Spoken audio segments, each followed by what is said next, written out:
am with Neal Sperling at the beautiful La Costa Resort. And this place is amazing. Awesome golf, beautiful day. And my friend Neal here was wondering why he seems so happy, having such a great time. It's because I'm at this beautiful place here. And Neal here is somebody that I want to bring to the channel because he is a super connector in a classic way. He is not on any social media whatsoever, but companies will pay him huge retainers because he is classically networking from before social media happened with some of the most powerful industry titans and also politicians from around the world. He's able to have a situation where he could both do choir performances at the White House for charity and then introduce me to people that are producers of huge movies, Broadway musicals, and other business leaders for my channel, very generously out of the kindness of his heart, and someone who also started off as a writer, a guy who's captivated people with storytelling, which I think is an amazing skill, not just to connect with people in terms of business, but for friendship. And I think that's that charm that allowed you to actually connect with people. But I'd love for you to share your entrepreneurial story so that we could talk about how you got to the point where you are and why you became who you became. Well, thanks. I like to tell people that it really all started out because I think I've made every mistake in the book twice. And the reason I made it twice was to make sure I was making it correctly the first time. So, it's been a lot of trial and error, but as I've advanced through the years, I've realized that there are certain principles and things that work consistently. And that's the key word, is consistency. And so when you show up in a certain way and you're consistent, you're reliable, and you're dependable, people trust you. And I think that's the most important ingredient of building any relationship. In the older days, I had it all reversed. I really believed that you had to be really focused on the transaction. And many people today are very transactional. And I noticed that if you do that, you're not paying attention or keeping your eye on the ball to the most important thing, which is the person. And as I've said to clients and friends, deals flow from people. People don't flow from deals necessarily. So the foundation are the people, and really understanding people and offering value and doing it selflessly is the most important thing, because if you select the right people and know how to identify who they are to put into your own network, then the tide will go out, the tide will come back, and they'll treat you reciprocally. Definitely. Yeah. I remember one of the experiences that I've had was I paid a ton of money to go to meet various influencers through charity auctions. And when I meet these people, they expect me to pitch them. But I'm there to just figure out who they are, how I can help them. And as a result, it's allowed me to build relationships with most of these people. And it's funny because they think I'm going to pitch them, suddenly they're pitching me. I think it's interesting. But as a result, I think that we're able to help each other out. But I think it's really, really kind of cool to have that mindset because it makes people want to be part of your life. I mean, meeting you, I just think it's amazing that you're able to figure out a way where we could even be connected and help each other out. And I always give everyone a chance to be, a part of my life, and I want to help other people, regardless of who they are. They could be the gardener, the electrician. They don't need to be a super connector like yourself. I remember we met actually at a panel we both spoke at. Larry Benet's conference. Larry Benet's, Speakers Authors Networking Group. And I really felt comfortable there, and I really enjoyed the people because they have the same philosophical mindset. And it's interesting, when I've given talks and I've surveyed CEOs, I typically find that we're in the minority. In fact, I have some criteria, and I asked the CEOs about that, and they typically give me the same number, 5%. 5% are the people who have all the ingredients that I found that were characteristic at that conference. And so that implies there's 95% of the people out there that are either not far enough along, or you have to kind of have your guard up a little bit because they don't really understand these very simple approaches. For me, I found that I gave a TED talk on how to connect with anyone, anywhere, at any time. That was the title. And it was really inspired by my mom, who is a very selfless person. And at the end of her life, I noticed something odd about her. She never had an enemy. And one of the reasons was that she was always more interested in other people than in her own agenda. And part of her agenda was simply to see people as maybe not, as we all do, who are angry or have frustrations or act out in certain ways, but wounded. And that they had issues that they hadn't resolved, and so she would look at them like a garden and pluck the weeds out of their garden to let the rest of the garden flourish. And so many people appreciated that style about her that they gravitated to her like a magnet. And I thought about that. In my TED Talk, I talked about Newton's third law. The third law is that for every action, there's an equal and opposite reaction. But to be successful in life and in business, I believe you first have to take an action to receive it. So by demonstrating that in your good faith, it invites people, particularly of good faith, to be attracted to you and want to know you more, just like my mom demonstrated through her life. Very cool. Yeah. My parents have had a huge influence on me as well, but it's mostly people pushing me. My mom was a kindergarten teacher, and my dad was an educator. He's Right, I president of remember you RIDE. told me, yeah. And as a result, they would always push me, but they would push me in a way where it was more of a strong push. Like my dad would always tell me, yo, you're gonna fail at this, you're not gonna be able to do this, whatever. But then he would actually support me and spend as much time as he could to make sure I actually proved him wrong. So he kind of created a challenged you. barrier, a challenge. Yeah. I mean, there was even the little things, Yeah. like, hey, you have so much food in your plate, your eyes are bigger than your stomach. And my mom would say, prove your dad wrong. Or my dad would say, you're spending too much time playing video games, you're gonna do bad in your class. You're not gonna be able to get an A, you're not gonna get good grades, you're gonna do really poorly, it's gonna mess up your future. Then you'd stay up all night until I studied and studied and studied until I got success. So you got Things like tough that. love, but you got the support, and Yeah. you saw that clearly and from an early age. And I find, unfortunately, a lot of people don't have that, and so there's this vacuum, and they act out as a result. I like to say that, you know, I've met a lot of people in life who have their 6-year-old wounded child in the driver's seat of their life. And it's really important to be first self-aware of that, and the second is think, you know, how can you deal with that? Because those are the same people that will show up in business or your personal relationships, and that can bring you down as well as them. So one of the things that gives me satisfaction is having, I think, had these insights and identify them to try to share them back and help people and try to improve those facets and people wherever I meet them. And it's a great feeling.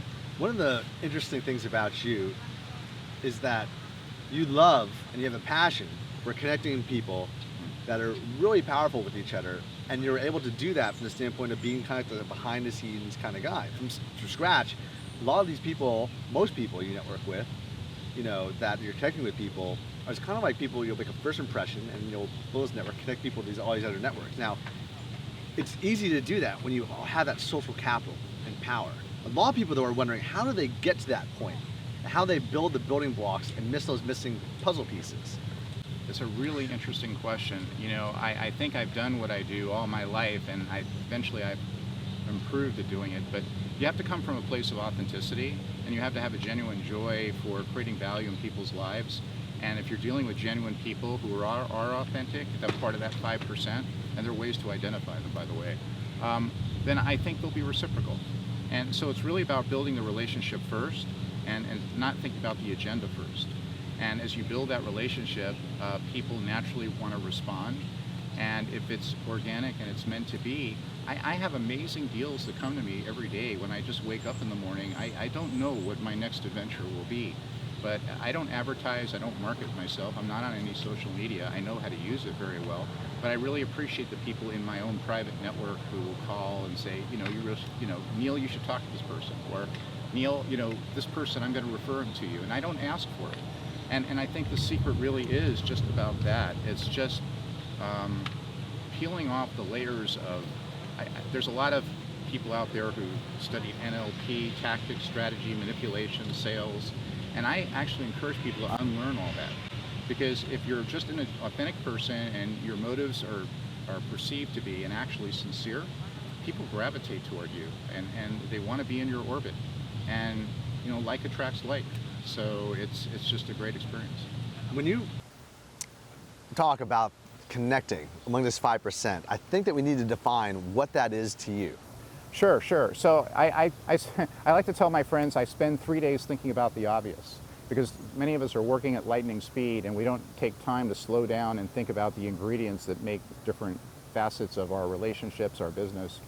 And so one of the top line ideas that I believe I've come away with is that many people are more transaction based than relationship based.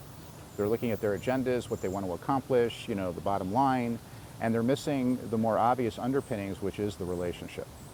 And so I think more people are transaction based than relationship based.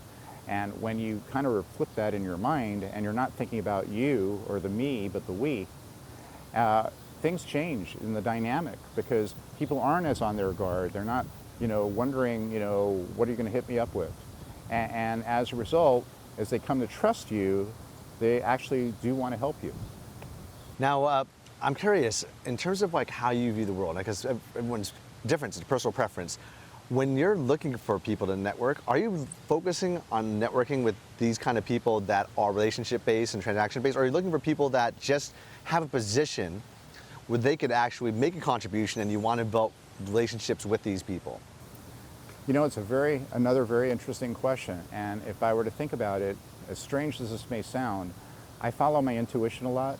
I will show up, and for the best intentions, if I have friends who are putting together an event, I may want to be in the background and just see if I can volunteer or help them. And inevitably, by doing that, the tide goes out, the tide comes back, and the universe shows up and rewards me. One example was I had a friend who was doing an event which was very worthwhile, was teaching young kids who are at risk, going the wrong direction, entrepreneurship and entrepreneurial skills. And she was doing a presentation of awards, and one of her speakers was Jeff Hoffman, founder of Priceline. And I just showed up to volunteer, and I met him, and then he was on stage, and I listened to him, and I said, oh my God, his speech has so many of the qualities that were in my TED Talk. I have to go up and tell him that. And I shared it with him, and he liked that. We became friends. I never expected that, but we don't obviously talk a lot, but occasionally we'll text each other. And it's just another interesting person who's not just accomplished in business, but enlightened and has great values. And those were the things that resonated with me and I respected, and apparently they may have resonated with him. But I think it's all about values-based. It's not necessarily what people are doing. And inevitably, I think as well that people who are particularly successful understand values, they understand perspective, and they understand and have their motives in the right place where they create balance in their lives, and they have discipline, focus, and all those facets that make for truly successful people. Cool. Now, you were saying earlier that you had a system to identify the people that were in this category, this 5% as you call them. What is that? That's probably going to be a subject of some products that I'm going to be releasing in the future, and it's really invaluable technology in the sense it's assessing how human behavior can be deduced and quantified in measurable ways and consistently. But I would just say this, that when people look at a business contract, they talk about the four corners of the business contract. I look at the four corners of the person. And the four corners that I've deduced are that people have to have, and it all gets down to consistently, they have to have consistently good judgment, they have to have consistently good character, they have to have consistently good habits and consistently good temperament. Those are the four corners that I will look at. And over time that will show up. And when I framed it that way for certain friends who've gone out there and started applying that as a measurement index against people they've been meeting, they say, my God, it's so simple, but it really works, because you can trust a person's judgment, but if you can't trust their character, can you do business with them? And they may even have great judgment and great character, but if they consistently tell you they're going to show up or do something they don't, can you trust that, right? And if you can even trust that, but they're bipolar, or they're narcissistic, or they have these terrible mood swings or other aspects going on in terms of their psychology, there's another facet. And when you add all that together, it's very difficult to find people that are consistently solid in that way. And consequently, people, when I've polled different executives, they've consistently told me, I think it's less than 5% of all the people that I've dealt with that measure all those indices. It reminds me of the Hollywood world in terms of like story, in terms of like a team to produce, say, a project, whether it's a movie, a film, TV show. You'll have a situation where, what I've been told, because I paid several $1,000s to intern at Sony Pictures recently. You told me about that. And one of the things that I was focusing on was learning about story, scripts, how does products actually get produced? And I got basically the best, the creme de la creme of the script, stories, and teams of people showing their projects. And I read all these projects and I'm like, wow, these are amazing. And what I was told, because I was doing coverage, I thought that was amazing, because I'm new to this world and they're having me doing coverage. So people who spent years of their lives creating these scripts and stories and teams, they would show it, and then someone who's me just comes out of nowhere and I'm looking for things. I'm just saying, oh, this is amazing. They gave me, after my first few perfect scores of these amazing stories, they said, Nick, what I need you to do though, because what I'm doing, and I'm looking at these amazing stories, I'm trying to find that one small hole, because we're not looking for amazing things. We only have so much time, so much money. We're looking for football being right at the 1 yard line with just inches to go, and being able to be ready to push forward really hard and just make sure we get a touchdown. That's what we're looking for. Now, when I look at VCs, tech companies, or people that are really successful, that's what they're looking for. They're looking for those people that have all these awesome qualities. They're investing in the person. They're investing in all these awesome qualities. They have what you said was they had the character, they also have to have the skills, they have to have the talent, they have to be the on-timeness. Right. So that's awesome. I know that when you have that, and you have the right people, you can do anything. I invested in my company in the right people. I think a lot of people that will have challenge, because 95% of people aren't necessarily out there. At the same time, everyone will work at some time with people that don't fit into that category. I think that the challenge is figuring out when it happens and when not. Now, you told me that you are a puzzle piece maker. Right. Companies will come to you and they'll try to find missing pieces of the puzzle. Right. I'd like for you to talk about what that process is and how that works in terms of what you do as a super connector. You know, I like I said earlier, I've made a lot of mistakes, and I've had average skill sets in certain things, like all of us. But the one thing, when I tested very young, I was 15, was they gave me this piece of paper, and there were these boxes on the paper, and it was your job to imagine what these boxes would look like if they were folded up and what shapes they'd form. I didn't know what it was testing, but apparently it tested my abstract reasoning and predictive modeling abilities.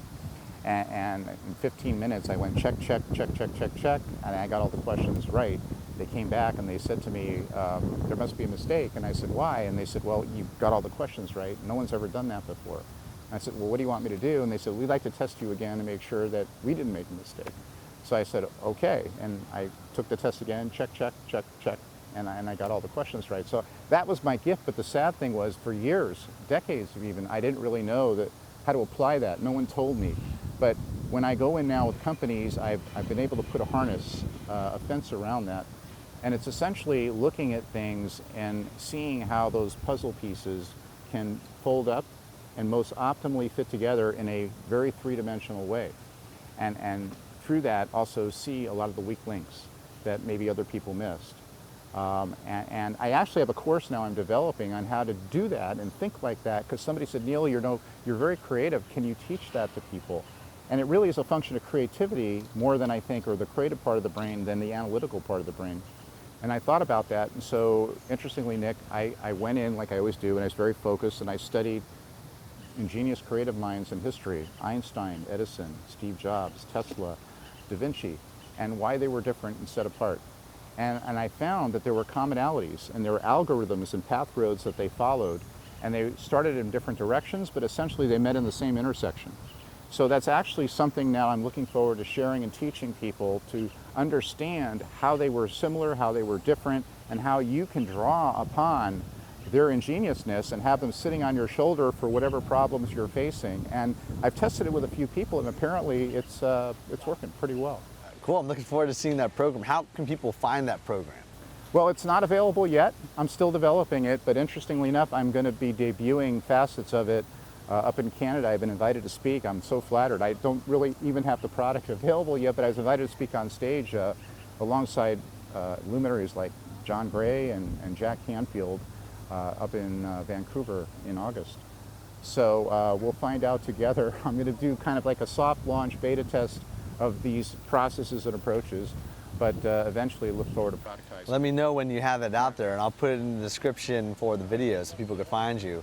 Thank you. I'll try to find a link. Hopefully it's on YouTube, your TED Talk video, and we could maybe share that as well. And I do want to, just without teasing people, because I am value-based and service-oriented, I really think a lot of it, if you were to quantify it, is about systems and starting to think more systematically about problems that are in front of you. Many of these creative geniuses look at things very systematically, and not only the systems, but the subsystems within the systems. and breaking down those subsystems into subsystems that fed those subsystems beneath the systems. And it's like riding, a bicycle. You have to get acclimated and into the groove, so to speak. But when you start doing that, you really can weed out the weaker links in that chain and make something really tight and meaningful. And I think it not only applies just to business, but any types of interactions that are relationship oriented, personal life as well as professional life. What do you think was the motivation, other than your mom, that may have affected you personally to actually, because I know that building a network is great, but making it your career to build a network as a passion, as a core, what happened in your life to make you want to do this? Was it something that you were not very popular and wanted to become more popular? Were you always popular when you were younger? Did you have a situation where a business idea happened and it resulted? What made it spark into who you are now? Failure. People see that I'm successful, or they see pictures with me with very amazing people, but I think it was just persistent failure and, feeling kind of like a misfit. I've had jobs from like earliest days of, working in the bedding department at the May Company, and, I should put this here or on that shelf or this shelf, and it wasn't very challenging creatively, and I'm sure a lot of people out there feel like they have the job that ate my brain, or they're feeling like misfits themselves, or not in the right category. And so through trial and error, I just discovered that I am really people-oriented, that I enjoy putting pieces together, solving puzzles, and had a knack for. I've introduced people without even thinking about it to people who have become not just their romantic partners, but their soulmates, because I intuitively see those connections. I've introduced people who've made millions and millions of dollars together. I've introduced people who basically I've saved their lives. They had a rare cancer. And this is the mystical part where the universe even steps in and shows up. They have a rare cancer, and they mentioned me, Neal, you're a connector. If you ever meet a person who could help me with this rare cancer, because I'm stage 4, and I'm not even really thinking I can help them, but I want to give them some hope and said, sure, of course, if I meet that person, and like 7 days later, there's a researcher here in San Diego who's working on that stage 4 cancer and has a protocol and wants to know if I know of anybody that could basically fit their clinical trial. So it's actually, I don't know that I control it anymore. I just show up with good intentions, and I just have to say the universe steps in and fills in the rest. Yeah, that sounds very fulfilling as well, because you're helping save lives. When I met Robert Allen, who gave me my brand as World Class Connector, that's a whole other story, and it's on my website, but it's interesting because when he took a look at my business card, he saw me for being much more than I saw myself. And that was a transformative moment in my life, and I hope it happens to other people. When you find your passion and your purpose, you find your identity, and you're in the zone. Especially from people you respect so much. And then my guess is that a lot of your network is because you're helping people build relationships, and they're throwing it back at you because they feel like these people would help you as well. And it's trust as well, and because they know that I'd like to live my own principles, so I'm consistently, I hope I exercise good judgment, good character, good habits, and good temperament.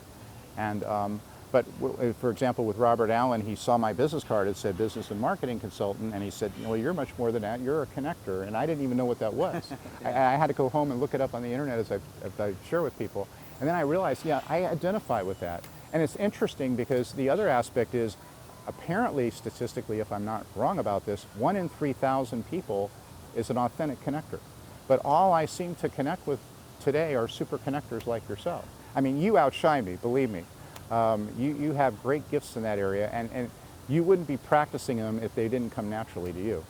And so the whole idea is to just kind of strip away the veneer and these protective personas that we all try to, surround ourselves with to show up and look good and look right, and just be authentic.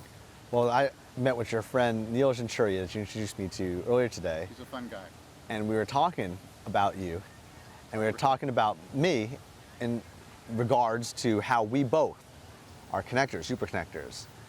Now, there's one thing that he mentioned that I wanted to bring up to you, which was that he was saying, I think it's amazing, first of all, that you're both awesome super connectors.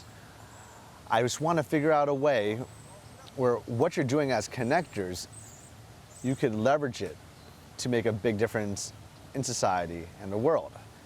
What are the ways that you want to make that happen? It's a great question, and I don't even control it anymore. I have amazing businesses with transformative technologies. We were talking a little about that earlier. And I don't know how these people find me, but they do. And so I have medical breakthroughs. I have somebody who's just really literally on the cusp, and I don't know if I publicly announce it yet, but has a solution for eliminating rocketry as a mode of transportation and getting us off the planet, he claims, at half the speed of light, which will be historic and help us to start, colonizing beyond our own solar system.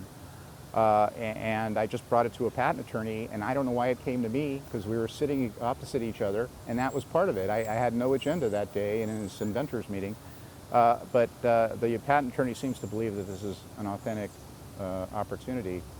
I have someone who has data chips that are like 13 years ahead of Intel's. And as I told you, tomorrow I'm going to be bringing him over to a special conference where some key people can help him. I don't know how I got on the list to be invited to that conference. So I've just learned to kind of sit back and accept the gifts that I'm being presented here. But in answer to your question, I really love the idea that I can not only get even involved with destructive technologies, but transformative ones, and things that can benefit the planet, benefit people, and help us to survive and succeed and make it to the 22nd century. Well, when you see a guy like Neal Sperling, whose background is similar to yours, where you're both previously screenwriters, going from formally and classically trained in writing to being a tech CEO that's raised hundreds of millions of dollars and done musicals and movies and real estate deals, I can see you doing pretty cool things also, from using a background that's completely outside of engineering, but just through the power of being the kind of person you are with the mindsets that you have as what a superconnector would be. I remember the first term I heard that connector relationship was from Malcolm Gladwell. Oh. That was when I was in my first or second MBA program. I've been blessed with I've been told a high IQ, and so I'm able to pretty seamlessly step in and massively research different fields and to try to understand it at a level of professionalism that someone who's proficient at it would understand it. And from there, look at optimizing and taking it to the next level and tinkering, if you will, inventively to improve the system. And so again, it goes back to that whole systems thinking, and it's very gratifying, to just be working with ingenious people. One of the things that I think that is hindering a lot of people who are not there yet, not used to connecting, what have you, is fear. Yeah. And also the emotional mindset of what you need to be thinking when you're approaching people, because offering value is a great thing, but a lot of people don't feel like they have enough value in themselves to offer people. What would you say to these people to help them understand the mindset that you have and take your brain and put it into theirs? I had many, many fears when I was younger and many insecurities, and I found if I kept focusing on that, it wasn't getting me anywhere. So from a practical standpoint, at one point I just had to take myself, shake myself and say, enough. And sometimes you just really have to do that. I think fear is something that is not real. It's based on projections, and it's sort of like what Steven Spielberg did in Jaws. The ultimate fear is in the theater of the mind. It's not necessarily real, but it can certainly seem that way. So the opening scene in Jaws, if you remember, there's the woman swimming, and you hear the music, and she's swimming, and all of a sudden, she's pulled right beneath the surface, and you never see the shark. But that opening scene created such fear and trauma in people because what they imagined was so much greater than the actual event that occurred. And I think people have to be cognizant of that. One of the things I encourage people to do in connecting is to step outside themselves. It's a real challenge, but if you can step outside your own universe for a moment and imagine what it's like in all these other universes that people occupy, it's a fascinating thing to think about. And so many people have their own realities. One of the things I share with in connecting is that, there's literally, I believe, 17 personality archetypes that have been studied.